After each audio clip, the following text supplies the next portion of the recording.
तो सुकोई and Rafale, इन दोनों में क्या डिफरेंस है? देखिए, दोनों ही किसी भी फाइटर को कंपेयर करना, डिफरेंट फाइटर्स को कंपेयर करना, इट इज़ लाइक आप अपने 5 उंगलियों को कंपेयर करने की कोशिश करें। सबका अपना रोल है, सबकी अपनी स्ट्रेंथ है, सबकी अपनी वीकनेस है। बट अगर मैं आपको ब्रॉड लेमैन में बताऊं तो सुखोई जो है वो एक 4th जनरेशन फाइटर है जी। एंड रफेल हमारा लेटेस्ट फाइटर है जी, जिसको हमने लिया है।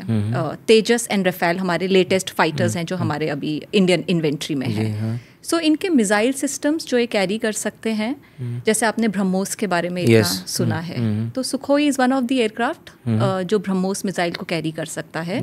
एंड रफेल को हम अभी डेवलप कर रहे हैं, बट ऐसी कई मिसाइल्स हैं जो रफेल भी कैरी कर सकता है। सो दोनों का अपना अपना रोल है, दोनों की अपनी, जब भी एक फॉर्मेशन जो एनिमी टेरिटरी में जाती है वो हमेशा हर तरह के एयरक्राफ्ट की एक फॉर्मेशन जाती है। ऐसा नहीं होता है कि सिर्फ सुखोईज गए या सिर्फ मिराजेस गए या सिर्फ रफेल्स गए। एक फॉर्मेशन बनाई जाती है जिसमें 3-4 तरह के एयरक्राफ्ट होंगे, उनका अपना अपना रोल होता है और उसके बेसिस पे जाके उनका रोल होता है। किसी का होता है कि अगर पाकिस्तान के कोई जहाज हवा में है तो उनको न्यूट्रलाइज करना है। किसी का रोल होता है कि जाके उनको बॉम्ब कैरी करना है और उनको जाके रनवे के ऊपर ड्रॉप करना है। अब जो एयरक्राफ्ट बॉम्ब कैरी कर रहे हैं वो ज़्यादा हवा में मनूवर नहीं कर पाते हैं क्योंकि वो इतना वेट कैरी कर रहे हैं। तो उनके प्रोटेक्शन के लिए कुछ जहाज साथ में जाते हैं जिनके पास एयर टू एयर मिसाइल्स होती हैं। सो ऐसे जब एक फॉर्मेशन जाती है तो सबका अपना अपना एक रोल होता है। वो कहते हैं ना कि हम जैसे एक मुट्ठी बनाते हैं तो उसमें 5 उंगलियों का अपना रोल है, तो वैसे ही एक फॉर्मेशन में अपना अपना रोल होता है। जैसे अभी ऑपरेशन सिंदूर हुआ,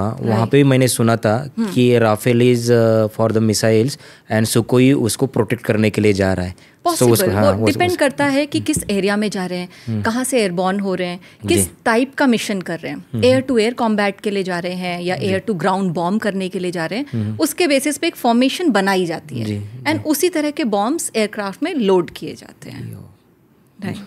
इट्स मतलब ये पूरा एक one of the team work ही है। बिल्कुल, it's a team work, it's a team work.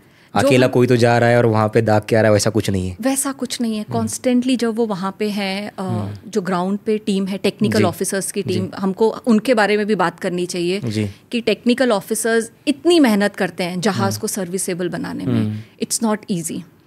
उसका एक भी अगर आप नट है या बोल्ट है जो लूज हो गया अगर, तो आप सोचिए उसका रेपोकर्शन क्या हो सकते हैं हवा में, किस तरह की इमरजेंसी हो सकती है। तो टेक्निकल ऑफिसर, मेट ऑफिसर्स जो देखते हैं कि जिस सेक्टर में, जिस एरिया में हमारे प्लेन्स जा रहे हैं वो सेफ है क्या फ्लाई करने के लिए, वहाँ कोई हैवी बिल्डअप तो नहीं है, ऐसा तो नहीं है कि क्लाउडिंग बहुत ज़्यादा है।